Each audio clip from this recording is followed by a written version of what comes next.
déclaration d'Allude, elle serait déjà justifiée du point de vue historique.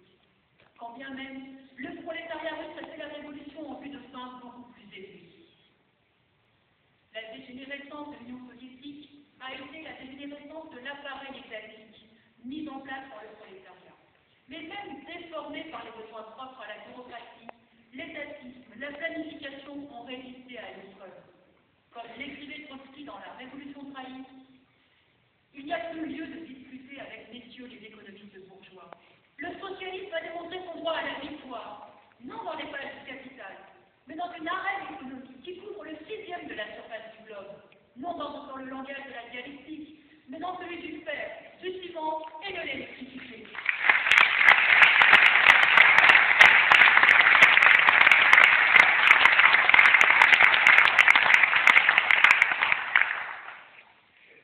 Alors oui, tout dans l'histoire récente nous conforte dans la condition que le capitalisme a fait son temps et qu'il doit céder la place à une forme d'organisation économique et sociale supérieure.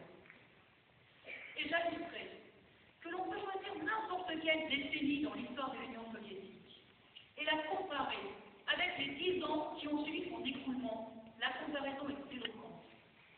Pendant les 10 années qui ont précédé et suivi l'éclatement de l'Union soviétique en 1991, l'effondrement de l'économie de la Russie apparaît dans les chiffres. La production nationale a reculé de 50% et jusqu'à la population qui a diminué régulièrement d'1 ou 2 millions de personnes par an. Et dans les autres États de l'ex-Union soviétique, plus pauvres, cela a été pire. Mais telle est la puissance de la propagande du monde capitaliste que ce recul catastrophique, cet appauvrissement considérable du pays ont été transfigurés en une marche triomphante vers la liberté, vers le bien-être à l'occidental. Comme si l'enrichissement de quelques millions de bureaucrates et de nouveaux bourgeois par le pillage de la propriété collective, comme si l'invasion de la Côte d'Azur ou de stations de sport d'hiver occupées par des milliardaires russes était le signe du développement du pays.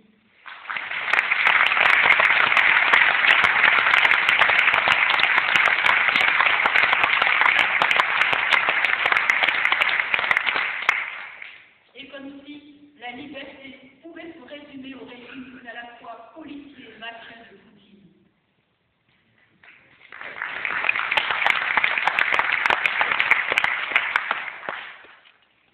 Alors, en Union soviétique, ce n'est pas l'économie soviétique qui a fait faillite.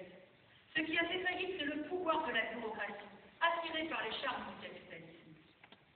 Quoi qu'on nous en dise, l'économie de marché capitaliste se développe moins bien à l'économie, moins rationnellement que l'Union soviétique de l'a fait, malgré son retard et ses handicaps.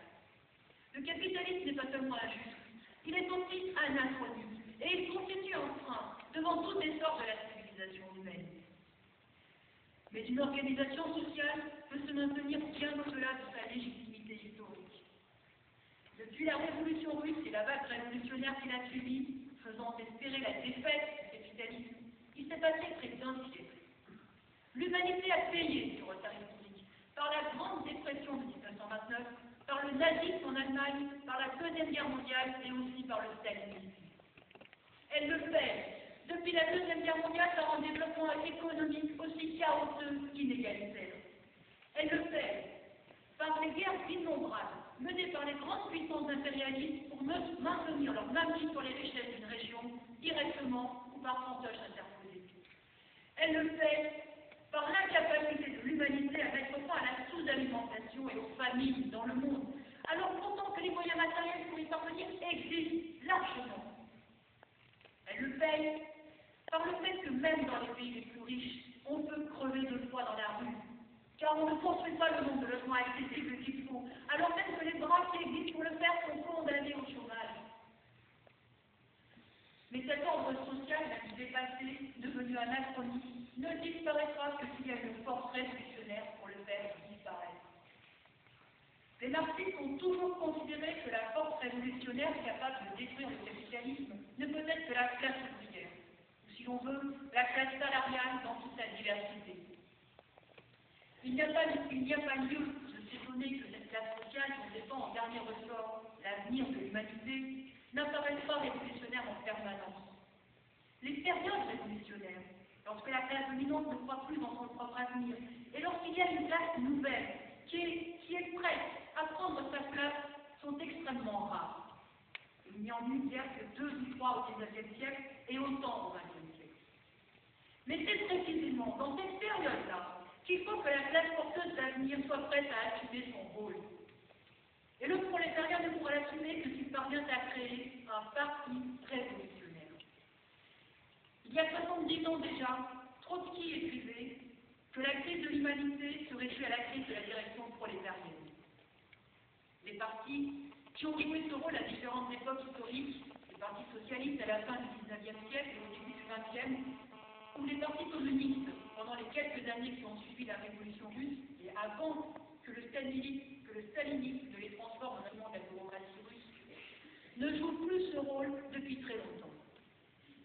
De partis ouvriers ayant pour objectif l'émancipation sociale, ils se sont transformés en instruments de la bourgeoisie, en défenseurs du capitalisme au sein même de la classe ouvrière. C'est cela qui a permis à la bourgeoisie de prolonger son règne. Mais si on peut retarder la marche de l'histoire, on ne peut pas l'arrêter.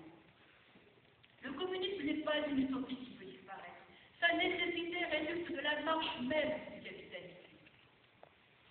Débarrassée de la domination de la bourgeoisie, du carcan de la propriété privée et des dégâts de la course au profit, l'économie connaîtra une nouvelle période d'essor, mais un essor maîtrisé.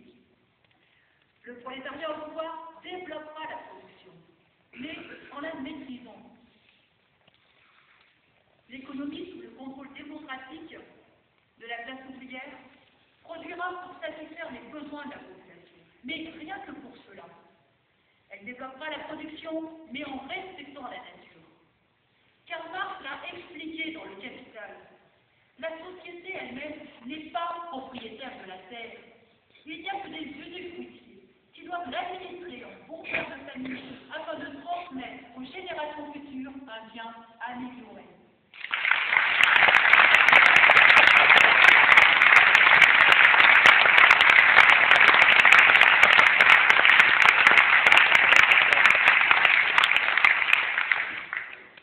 La révolution ouvrière supprimera les frontières nationales et toutes les barrières matérielles et morales qu'elles impliquent. Le prolétariat dirigeant l'économie arrêtera immédiatement les productions nuisibles. En particulier, l'industrie d'armement, qui concentre aujourd'hui bien souvent le meilleur des connaissances scientifiques et technologiques, pourrait être reconvertie à des technologies civiles. Les travailleurs au pouvoir chercheront à réduire l'inégalité criante entre les parties développées et les parties sous-développées de la planète. La socialisation des moyens de production signifiera la mise en commun du savoir et des progrès de l'ensemble de l'humanité. Aujourd'hui, les groupes capitalistes protègent par tous les moyens les fruits des recherches de leurs ingénieurs et de leurs chercheurs. Le secret industriel, comme le système du brevet, sont des armes dans la concurrence entre groupes capitalistes. Mais ils constituent un frein considérable de progrès scientifique et technique. La socialisation de la pensée technique et scientifique signifie que la recherche serait débarrassée des barrières rétrécissantes de la propriété privée.